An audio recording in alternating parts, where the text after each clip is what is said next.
गुलाब, गुड़हल, मोगरा, चमेली इन सब में अगर फ्लावरिंग नहीं होती तो बहुत ही 2 ख़ास फर्टिलाइज़र के बारे में बताऊंगी जिनसे आप बहुत ही बढ़िया फ्लावरिंग ले सकते हैं और बिल्कुल होममेड फर्टिलाइज़र है। तो इनके बारे में थोड़ा कुछ जानना ज़रूरी है ताकि आपके प्लांट में आप इनको सही से इस्तेमाल कर पाएँ। और प्लांट की सही देखभाल करना ज़रूरी है, तो ही प्लांट में ज़्यादा से ज़्यादा ग्रोथ होगी, नए शूट आएंगे और इनमें कलियां भी बनेंगी। तो इसके लिए जो पहले काम करना है, सबसे पहले इनको पूरे दिन के धूप में रखना है। और अगर आपके यहाँ 40 डिग्री से ऊपर जा रहा है टेम्परेचर, बहुत ज़्यादा गर्मी है, तो इनको दोपहर की गर्मी से इनको बचाना है। तो गुलाब जो है ये साल भर फ्लावरिंग करता है, लेकिन इसको कटाई छटाई करना ज़रूरी है, आपने देखा होगा। तो प्लांट की जिस भी किसी स्टेम पे फ्लावरिंग हो चुकी है उस स्टेम को कम से कम 3 से 4 इंच तक काट कर दीजिए। इससे क्या होगा, प्लांट में नए ग्रोथ होंगी। और काट किए जगह पर फंजीसाइड लगाना बहुत ज़रूरी है। यह है साफ फंजीसाइड, और ये कट किए जगह पर लगाएंगे तो प्लांट पे डाईबैक का प्रॉब्लम नहीं आएगा। तो दूसरा मैं फर्टिलाइज़र बताने वाली हूँ। तो एक ऐसा बहुत ही आसान सा फर्टिलाइज़र है जिसके यूज़ से प्लांट की मिट्टी एसिडिक बनती है। और एसिडिक मिट्टी की बहुत ज़्यादा ज़रूरी इसलिए होती है क्योंकि मिट्टी एसिडिक बनती है तो ही प्लांट अपना न्यूट्रिशन ले पाता है और प्लांट की जो फ्लावरिंग है बहुत ज़्यादा बढ़ जाती है, क्योंकि प्लांट में नए ग्रोथ आना शुरू होते हैं। तो प्लांट जब भी न्यूट्रिशन ले पाएगा तो ही प्लांट में नए पत्तियां आएंगे, नए ग्रोथ होगी और कलियां भी बनेंगी। तो इसके लिए ये फर्टिलाइज़र आपको कम से कम महीने में एक बार इस्तेमाल करना है। और ये है एलम यानी फिटकी, और इसका देख सकते हैं सिर्फ 1 पिंच ही दिया है मैंने। इसका पाउडर ले लिया है और यहाँ पे ½ लीटर पानी है। तो ½ लीटर पानी में इसको अच्छे से डाइल्यूट कर लेना होता है। और इसका यूज़ महीने में एक ही बार करना है। प्लांट की मिट्टी में कर सकते हैं, इसे मिट्टी के कीड़े मकोड़े चले जाते हैं, चींटियाँ भी बहुत कम हो जाती है। और प्लांट के ऊपर स्प्रे भी कर सकते हैं। तो इसको जब भी इस्तेमाल करना हो शाम के टाइम यूज़ कीजिए, क्योंकि दोपहर की गर्मी में ये पत्तियों को जला सकता है।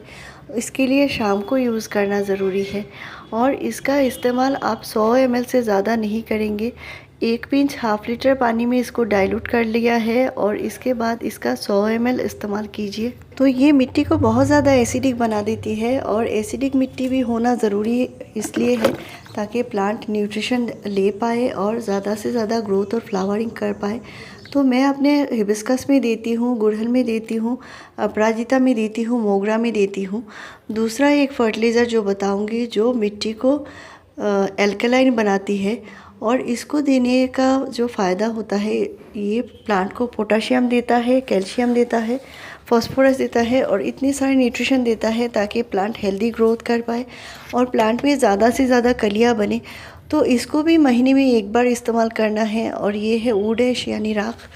तो दोनों अलग तरह के होते हैं लेकिन फ़ायदा दोनों से ही मिलता है प्लांट में। तो एक ही बार महीने में इस्तेमाल किया जाता है। और ये जो वुड ऐश यानी राख है, इसका इस्तेमाल मैंने तरह तरह के फर्टिलाइज़र बनाने में किया है, और इस पर बहुत सारा फर्टिलाइज़र मैंने आपसे शेयर भी किया है किस तरह इसको इस्तेमाल किया जाता है। तो वुड ऐश जो होता है ये मिट्टी को बहुत सारा पोटाशियम भी देता है, प्लांट में फ्लावरिंग लेने में बहुत ज़्यादा ज़रूरी होता है ये। तो मैं अपने गुलाब प्लांट में इस्तेमाल कर रही हूँ, आप अपने गुड़हल में भी दे सकते हैं। और महीने में एक ही बार इस्तेमाल कीजिए। 1 टीस्पून से ज़्यादा इस्तेमाल एक साथ नहीं करना है। और इससे मिट्टी में बहुत सारा न्यूट्रिशन मिलेगा, साथ में ये फंगस से भी बचाता है, कीड़े मकोड़ों से भी बचाता है। तो इसका इस्तेमाल आप पौधे के ऊपर भी कर सकते हैं, पत्तियों के ऊपर कर सकते हैं। इससे प्लांट को न्यूट्रिशन भी मिलता है। और इसका इस्तेमाल आप अपने सारे प्लांट में कर पाएंगे, गुलाब में कर पाएंगे, गुड़हल में कर पाएंगे, सारे फ्लावरिंग प्लांट में कर पाएंगे। और इससे मिट्टी का फंगस भी चला जाता है। तो इसको भी महीने में एक बार इस्तेमाल कीजिए, प्लांट में बढ़िया से बढ़िया ग्रोथ और फ्लावरिंग ले सकते हैं। इसको देने के बाद पानी अपनी ज़रूरत के अनुसार दीजिए। अगर मिट्टी गीली है तो पानी नहीं देने से भी चलेगा, इसके बाद वाले दिन भी दे सकते हैं पानी।